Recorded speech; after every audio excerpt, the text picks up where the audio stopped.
అమ్మా, కూటమిలో నేను కూడా బీజేపీ నేషనల్ పార్టీ మేము భాగస్వామి. అవును. అసలు పోలీసులు ఒక షెడ్యూల్ ఇచ్చారు. మీరు ఇక్కడ ప్రచారము, మేము అక్కడ ప్రచారము. సెక్యూరిటీ పెట్టారు, హై సెక్యూరిటీ. వీళ్ళు వాళ్ళ చెప్పబడిన ప్రాంతం కాకుండా నల్లగొండ వారి పల్లెలకు పోకూడదు.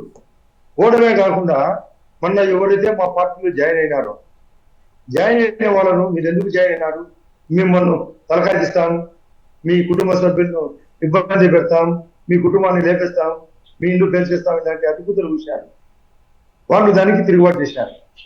ఇది దాచిపెడతారు. ఎందుకు పోవాల్సిన అవసరం వచ్చింది? ఈ సబ్జెక్ట్ ఎందుకు దాచిపెట్టారు వాళ్ళు? ఈ సబ్జెక్టు డీజీపీ డిఐజీ గారు స్పష్టంగా నిన్న తన సందేశంలో చెప్పాడు. ఇది చెప్పడు అతను, అవినాష్ రెడ్డి చెప్పడు. ర్యాలీ చేసేదానికి హక్కే లేదు. కారణం, ఇప్పుడు శాంతియుతంగా ఎలక్షన్ కోడ్ను ఉల్లంఘించి ర్యాలీ చేయడం. నేను చేయడమా 10 ఎంతలు, 20 ఎంతలు, 100 రెట్లు చేస్తాను. కానీ పోలీసుకు తగ్గట్టుగా ప్రవర్తన చేయాలని మేము చేస్తుంటే పోలీసులకు అతిక్రమించి స్టేషన్లో పాడిన భాష వింటే మీకే ఆశ్చర్యకరం. ఇష్టం వచ్చినట్టు డిఎస్పీని దుర్భాష అంతమంది స్టేషన్లకి లోపలికి ఎలా పోతారు?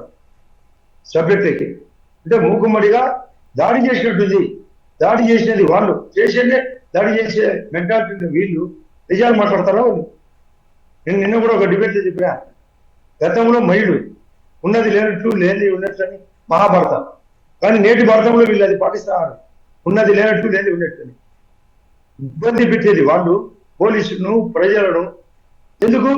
25% నుంచి ఓట్లు మేము మెజార్టీ సాధిస్తామనే భయం వాళ్ళకి ఎప్పుడు పడిందో దానికి నానా ఎత్తుగడలు. అంటే అసలు అక్కడ చక్రం తిప్పుతున్నంత అవినాష్ రెడ్డి అండ్ సతీష్ రెడ్డి అని అంటున్నారు సార్. ఏమంటామా? అక్కడంతా ఇప్పుడు ఎన్నికల ప్రచార బాధ్యతలంతా చూస్తుంది అవినాష్ రెడ్డి అలాగే సతీష్ రెడ్డి అని చెప్పని అంటూ ఉన్నారు. వైసీపీ వాళ్ళిద్దరికి బాధ్యతలు అప్పగించింది అని చెప్పి. అవును, బాధ్యతలు మాకు కూడా బాధ్యతలు అప్పగించారు. రవికి తోడు మేము, మాధవరెడ్డి కడప నుంచి ప్రచారం, చైతన్య రెడ్డి కమలాపురం నుంచి, నేను జమ్మలూరు నుంచి నేను ప్రచారం, ఇంకా నేను శ్రీనివాసరావు అని మన ఎమ్మెల్యే గారు వచ్చారు.